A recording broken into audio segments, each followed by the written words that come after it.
का स्वागत है। भारतीय जनता पार्टी के वरिष्ठ नेता, भारत सरकार में वित्त मंत्री अरुण जेटली जी,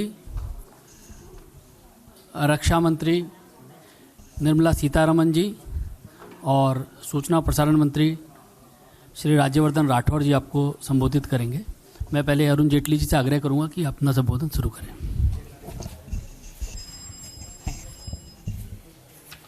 मित्रों,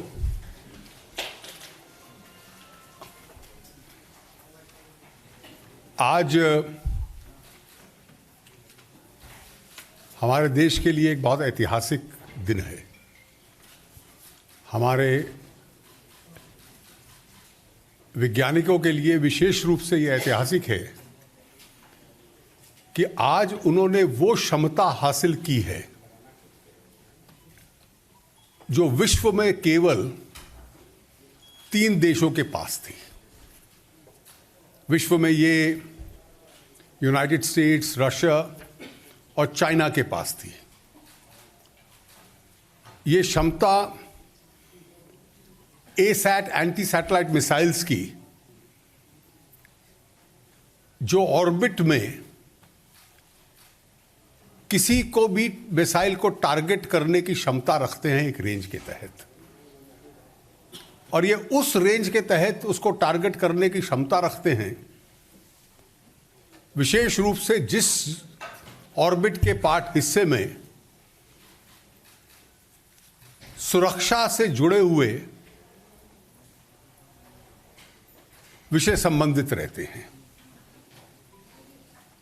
कि जो सिक्योरिटी मिसाइल्स जहां जहां इस्तेमाल हो सकते हैं या उनके माध्यम से इस्तेमाल हो सकते हैं, ऑर्बिट की उस रेंज में आज भारत चौथा देश बना है जिसमें यह क्षमता है कि उन मिसाइल्स को टारगेट करने की। इसके लिए हमारे सभी वैज्ञानिक बधाई के पात्र हैं। हमारी जितनी वैज्ञानिक संस्थाएं हैं, शोध की संस्थाएं हैं, DRDO जो इसमें लगा था, अन्य संस्थाओं जिन्होंने उनकी इस लॉन्च में मदद की है, वो विशेष रूप से इस अभिनंदन के पात्र हैं। ये बहुत समय पहले से हमारे वैज्ञानिकों की इच्छा रही थी और उनका कहना था कि उनके पास ये क्षमता है, और भारत सरकार हमें अनुमति नहीं देती है। और क्योंकि भारत सरकार हमें अनुमति नहीं देती है, तो हम इस ताकत को बनाने और डेवलप करने में समर्थ नहीं है। ये क्षमता इस देश के वैज्ञानिकों में थी, और इसका सबसे बड़ा सबूत ये है, और जो मेरे कुछ कांग्रेस के मित्र खुद की पीठ थपथपा रहे हैं वो याद रखें कि जब अग्नि 5 लॉन्च हुआ था,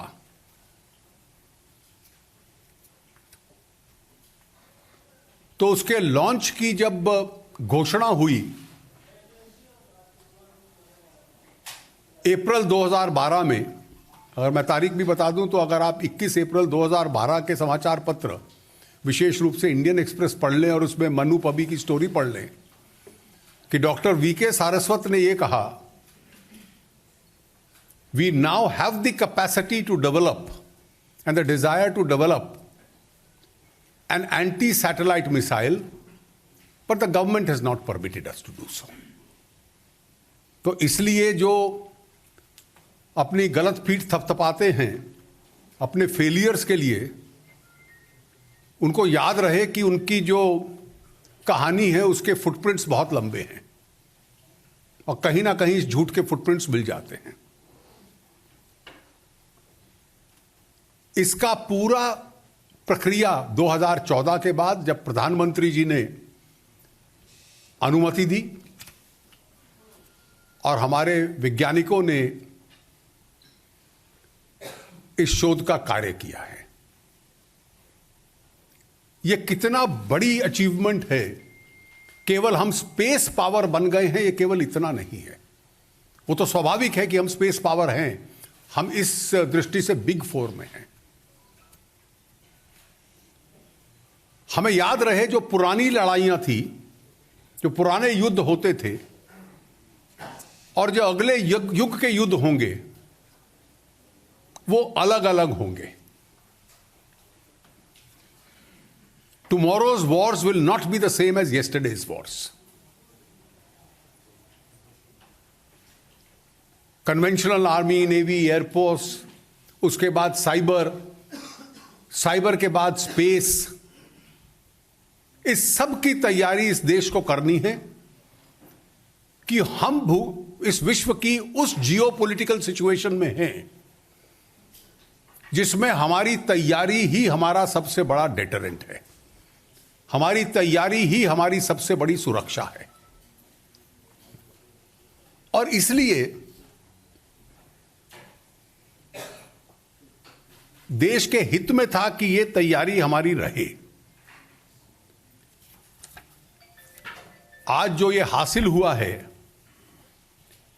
इसमें सबसे विशेषता तो यह है कि ये 100% इंडिजिनस है। ये इसकी हर चीज भारत में शोध हुआ, भारत में निर्माण हुआ। और स्वाभाविक है कि ऐसे प्रोजेक्ट्स की जो सीक्रेसी होती है वो बरकरार रखने के लिए, कॉन्फिडेंशियलिटी बरकरार रखने के लिए आपको इसमें अपनी इंडिजिनस ताकत डेवलप करनी है। जो पहले इस एक्सक्लूसिव क्लब में हैं वो नहीं चाहेंगे कि इसमें कोई नया व्यक्ति आए।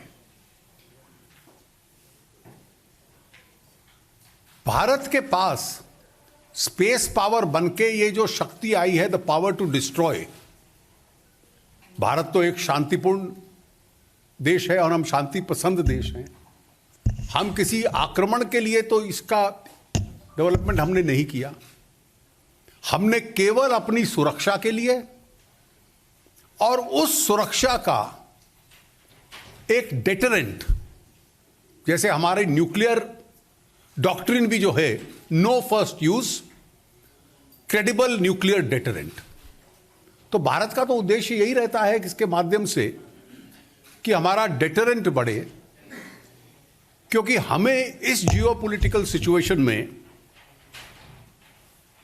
अपनी रक्षा करने का के पूरी ताकत हमारे पास हो। इंडिजिनस टेक्नोलॉजी, भारतीय साइंटिस्ट दशकों, पिछली दशक से तैयार थे, लास्ट डेकेड से तैयार थे, और सरकार में यह क्षमता नहीं थी, यह स्पष्टता नहीं थी, यह क्लैरिटी नहीं थी कि उनको अनुमति दे। माननीय प्रधानमंत्री जी भारतीय जनता पार्टी की ओर से भी विशेष अभिनंदन के पात्र हैं कि जो इस देश की सिक्योरिटी डॉक्ट्रिन को एडवांस करने का एक काम वो कर रहे हैं, एक नया विजन दे रहे हैं, ये उसमें एक माइलस्टोन है। और मुझे लगता है कि इस प्रकार की ताकत के साथ भारत की केवल शक्ति ही नहीं बढ़ेगी, हमारी क्षमता की इस क्षेत्र के अंदर हम शांति कायम रखें। We are able to compel others to maintain peace in this region. यह भी हमारी क्षमता बढ़ेगी, हमारे अपने लिए एक ताकत बढ़ेगी, क्योंकि यह डेटरेंट होगा। और मुझे लगता है कि it's a monumental step forward as far as India is concern. Nirmala ji कुछ?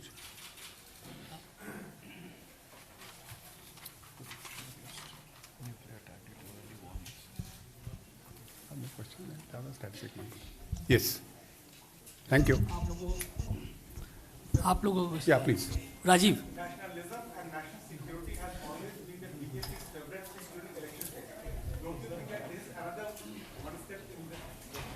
Well, let me first of all respond to you. This has something to do with India and not BJP. BJP is supporting the stand that the government has done. Any question? Therefore, this doesn't relate to BJP or it's only not now. From the days of Janasangh, nationalism has been to the core. And it is that philosophy which is guiding the Prime Minister in taking these steps forward. The very fact that he's become a leader who's thinking of tomorrow, not only in relation to economy, not only in relation to our national security, but also in terms of technology as far as wars are concerned in future, shows the vision. And it also shows that India today is in safe hands. Ravinder as usual देश को इस पर गर्व है, हम सबको गर्व है, लेकिन ममता बनर्जी ने इससे कहा कि gross violation of model code of conduct, क्या हरी थी, क्या जल्दबाजी थी, हम इलेक्शन कमीशन जाएंगे, और राहुल गांधी ने वे ऑफ थिएटर कहा. Well, I'll tell you, the lower they go, the stronger we'll emerge. Shailendra. And as far as this whole issue of election commission is concerned, which they have raised, I wish to say something. India's nuclear program is a continuing program. It's not a new program. And therefore, it's a continuing program. And it can't be put to a halt because it doesn't suit the West Bengal Chief Minister or any other political leader. It will continue 365 days a year, elections or no elections. Bharat का जो nuclear programme है वो एक continuing programme है, कोई नया programme नहीं है. वो 365 दिन चलेगा, चुनाव हो या ना हो. मुझे लगता है कि बालाकोट और पुलवामा में एक ऐतिहासिक भूल करने के बाद इतिहास ने हिंदुस्तान के विपक्ष को एक और अवसर दिया उस गलती को सुधारने का, कि जब हमारे वैज्ञानिकों ने अब देश की ताकत बढ़ाई है, कम से कम उस देश के विश्वास के साथ, देश के कॉन्फिडेंस के साथ, उन वैज्ञानिकों के साथ तो खड़े होकर अपना दायित्व निभाइए. यहां हम बात कर रहे हैं राष्ट्रीय सुरक्षा की, यहां की जियोपॉलिटिकल सिचुएशन की, और वहां वो what I may term as clerical objections कि अब क्यों किया, चुनाव के बाद करते. Can anybody argue that such sensitive programmes should have been disclosed to anybody except those in command? Is that the requirement of national security? It's regrettable that the elementary lessons of national security are not known to my friends in the opposition. Where there are certain segments in the world, a certain large number of countries which will grudge India for having achieved this, we should first have been disclosing our program and its culmination to anyone, howsoever high he may be. It can never be done. National security prevails over every other consideration. मतलब मुझे एक, I am reminded of on a lighter vein, my reference by a word I am going to use is not to any political friend, but it reminds me of a similarity. When the finger points to the moon, the idiot always points to the finger. कि एक पुरानी कहावत है. तो आपको राष्ट्रीय सुरक्षा की चिंता नहीं है, क्यों किया, कब किया, राष्ट्रीय गर्व की चिंता नहीं है, आपने पहले पूछ के क्यों नहीं किया, देश की सिक्योरिटी की जो सीक्रेसी की अहमियत है उसको लीक क्यों नहीं पहले किया? मतलब जो लोग इस तरह के वक्तव्य देते हैं वो शायद किस स्तर की राजनीति उनको करनी चाहिए, ये फैसला जनता को करना पड़ेगा। शैलेंद्र। जैसा कि एयर स्ट्राइक के समय कहा गया था कि वो साहस नहीं दिखाया गया पूर्व की सरकारों के द्वारा 26/11 के बाद, जो मोदी जी की सरकार ने किया। देखिए, हम इसको कोई राजनीतिक मुद्दा नहीं बना रहे। ये बिल्कुल, मैंने जो पहले प्रश्न में भी कहा, मान लीजिए मैं एक अन्य तरीके से करता हूं, चुनाव न हो रहा था तो क्या जब हमारे वैज्ञानिकों ने ये ताकत हासिल कर ली, इसका प्रयोग होता कि ना होता टेस्टिंग के लिए? मान लीजिए पुलवामा न हुआ होता और चुनाव न भी हो रहे होते और भारत के प्रधानमंत्री के पास ये खबर आती इंटेलिजेंस से कि बालाकोट में टेररिस्ट कैंप चल रहा है जहां सैकड़ों टेररिस्ट भारत के ऊपर हमला करने वाले हैं, तो भारत सरकार वही करती जो आज किया है। और अगर भारत सरकार चुनाव की वजह से उसको दबा जाती है तो वो फिर देश के साथ न्याय ना करती। इसी से सर जुड़ा साथ में एक और सवाल है, इसकी अब तुलना कुछ मीडिया में हो रही है जो अटल जी ने न्यूक्लियर पोखरण में किया था और कहा गया था कि दुनिया के सामने एक मिसाल रखी गई थी। क्या उस तरह से इस पूरे, देखिए, since it's a deterrent, the deterrence has to be known to all concerned. And a deterrent of this kind, there is no better person than a prime minister who has to inform the world of this deterrent. Himanshu. Arun ji, मेरा सवाल ये है कि जो आज भारत ने उपलब्धि हासिल की है उसके बाद आपको लगता है कि पाकिस्तान उससे कुछ सबक सीखते हुए जो सीमा पर टेंस की सिचुएशन बनी हुई, नहीं, मैं उनकी गारंटी कभी, मैं कुछ उनकी गारंटी नहीं लेता। Call me. You mentioned about there could be some nations who could grudge India developing this capability. In 2007, when China tested this on an unused weather satellite, there was worldwide condemnation. The US then, in response, tested it on an unused satellite, and there was. That's all right. You see, India has been an extremely responsible acquirer of nuclear technology. The world knows it. And the world also knows the responsible conduct of India, that we never use these except as a deterrent. These are for our defense. And the world knows our commitment to peace. And therefore, the standards which the world will apply to us will certainly be different. Because our track record as a very responsible acquirer of technology is known. Certainly be different in comparison to China. Well, why should I name any nation?